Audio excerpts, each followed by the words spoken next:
It's Bitcoin, y'all. I'm your host, Zoom Out. I'm here talking about mining Bitcoin. And this is part 2 of trying to take the idea of mining and just explain it in more simpler terms to get an idea of what's going on. The thing that I want to get across in this video is that mining is a game of chance. And let's explain what I mean. Bitcoin is a money. And part of being a money is you have a record of transactions so that nothing can be counterfeited. Nobody can represent that they have money that they've already spent and double spend it. So every 10 minutes, a block is published, which is a block has inside of it verified transactions.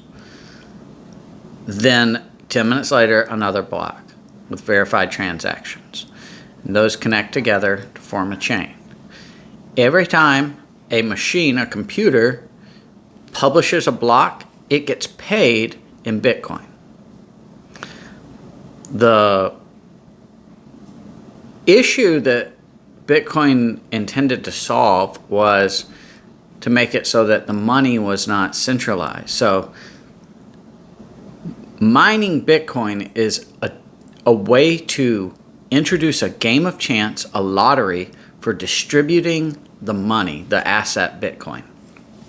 So if the creators of Bitcoin had said, okay, we want to be the only ones who are allowed to have the Bitcoin issued to us, then there never would have been such a thing as mining, because they would have just published the transactions and then got paid all the Bitcoin, and then they could do whatever they wanted to try to market the Bitcoin and build up some use case for it and try to set the price of it, etc. Instead, what Bitcoin did was it took the approach of, we're going to make it so that it's randomly distributed, and then we're going to let the market determine the price over time, whatever the market wants. We're not even going to try to set a price. Forget about price. We're going to focus on the distribution method of the Bitcoins and then see what happens. So when you're mining, you've heard that it does intense math problems and it's solving them. But that solving of the problem does nothing other than enter you into a lottery, into a game of chance. So the game is, you want to get an answer that is less than a certain number. And these are super intense, complicated mathematical equations that when the computer picks a number and enters the value into the equation, it has no idea what the answer is going to be. So it runs the thing, and then it gets an answer. If the answer is less than the value that's been set, then you win the lottery. You get to publish, you meaning the miner, the mining machine, gets to publish the next block of transactions, and then those transactions, for publishing those transactions, will get paid in Bitcoin.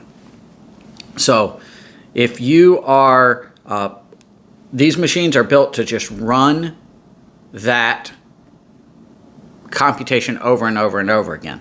Now, if you put the same value in 2 times in a row or however many times in a row, you're going to get the same answer over and over. So these computers are just randomly picking different numbers and entering them in and seeing what the answer is.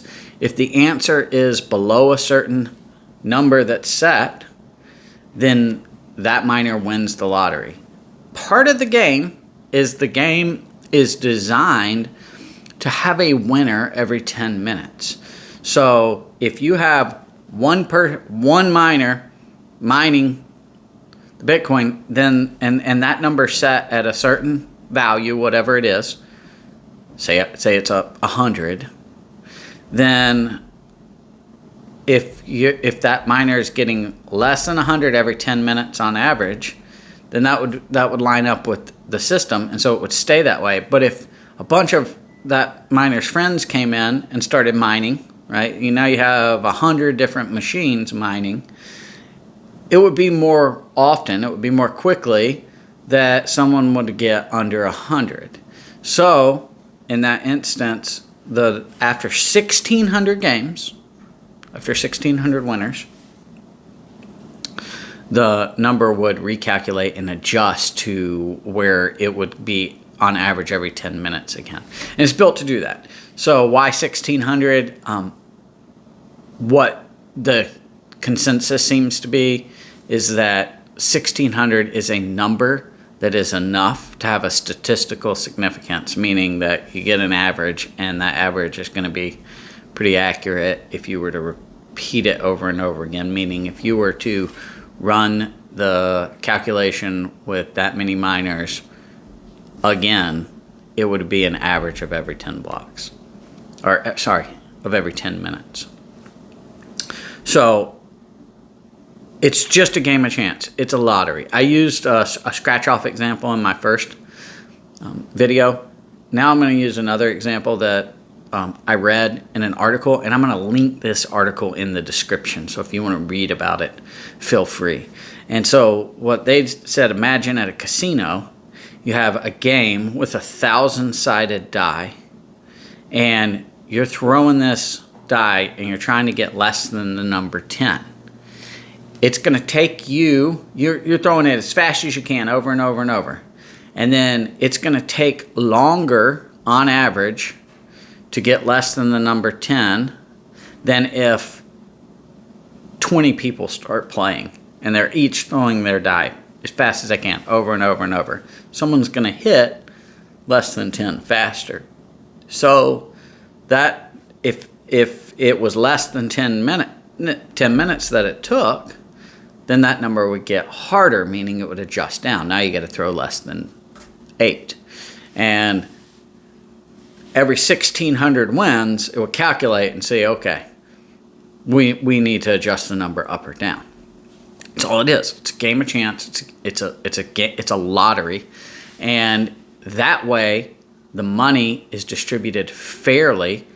Has just as much a chance for anyone in the world who has a mining machine that they're running as anyone else. There's no favoritism, and it's just 100% random chance. It makes it to where the money ends up being distributed all over the world, and then people can decide when they're buying and selling things with it what the price should be, what the fair market value is. So I hope that cleared up a little bit. Again, I'm going to link that article that I think does a really good job of explaining using the analogy with dice down in the description. If you have any questions, please hit the or please leave them in the comments. Like, subscribe if you want to support me and see more of my videos. And yeah, I appreciate you listening today. I'll be back.